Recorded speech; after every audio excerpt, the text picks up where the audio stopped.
நல்லா ஹெல்த்தியாக நல்லா டேஸ்ட்டாக எப்படி செய்யுதுன்னு பார்க்கலாம். 300 கிராம் சிக்கன் எடுத்திருக்கேன். 1 டேபிள் ஸ்பூன் அளவுக்கு பெப்பர் சேர்த்துக்கலாம். 1.5 டேபிள் ஸ்பூன் அளவுக்கு கார்ன்ஃப்ளவர் மாவு சேர்த்துக்கலாம். 1/2 டீஸ்பூன் இஞ்சி பூண்டு பேஸ்ட், தேவையான அளவு உப்பு சேர்த்துக்கலாம். கொஞ்சமா லெமன் ஜூஸ், ஒரு முட்டை. இந்த அளவுக்கு நல்லா மிக்ஸ் பண்ணிட்டு ஒரு 10 நிமிஷம் அப்படியே ஊற விடுங்க. சிக்கன் பொரிக்கிற அளவுக்கு எண்ணெய் சேர்த்துக்குங்க. இப்போ வந்து ஒரு பீஸா எடுத்து சேர்த்துக்கலாம். கொஞ்ச நேரம் வெந்ததுக்கு அப்புறம் திருப்பி விடுங்க. இந்த அளவுக்கு செவந்து வந்ததும் எடுத்துடலாம். இப்போ ஒரு பாத்திரம் வச்சுக்கலாமா. ஒரு 4 டேபிள் ஸ்பூன் அளவுக்கு எண்ணெய் சேர்த்துடலாம். 10 பல்லு பூண்டு எடுத்து பொடியை நறுக்கி ஒரு பெரிய துண்டு இஞ்சி எடுத்து பொடியை நறுக்கிருக்கேன். பொடியை நறுக்குனா 2 பச்சை மிளகாய், 100 கிராம் பீன்ஸ் எடுத்திருக்கேன். 1 கப் அளவுக்கு நீளமா கட் பண்ண கேரட். ஃபர்ஸ்ட் ஓரளவுக்கு நல்லா வதக்கிடுங்க. 1/2 டீஸ்பூன் அளவுக்கு இஞ்சி பூண்டு பேஸ்ட் சேர்த்துக்கலாம். 1 குடமிளகாய் எடுத்திருக்கேன். ஒரு 100 கிராம் கோஸ் எடுத்திருக்கேன். ஓரளவுக்கு வதக்கினா போதும்.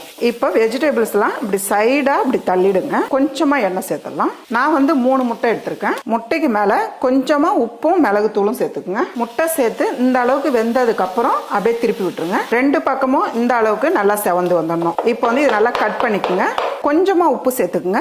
1 டீஸ்பூன் அளவுக்கு பெப்பர் கலந்து விட்டுருங்க. பாஸ்மதி வந்து நல்லா உதிரியா வடிச்சு வச்சுக்கோங்க. இப்போ இதை கொஞ்சமா சேர்த்துக்குங்க. இதுக்கு மேல கொஞ்சமா உப்பு சேர்த்துருங்க. 1 டீஸ்பூன் அளவுக்கு பெப்பர். இது கூடவே நம்ம பொரிச்சு வச்சிருக்க சிக்கன், 1/4 கைப்பிடி அளவுக்கு ஸ்ப்ரிங் ஆனியன். இப்போ இதெல்லாம் சேர்த்து நல்லா கலந்துருங்க.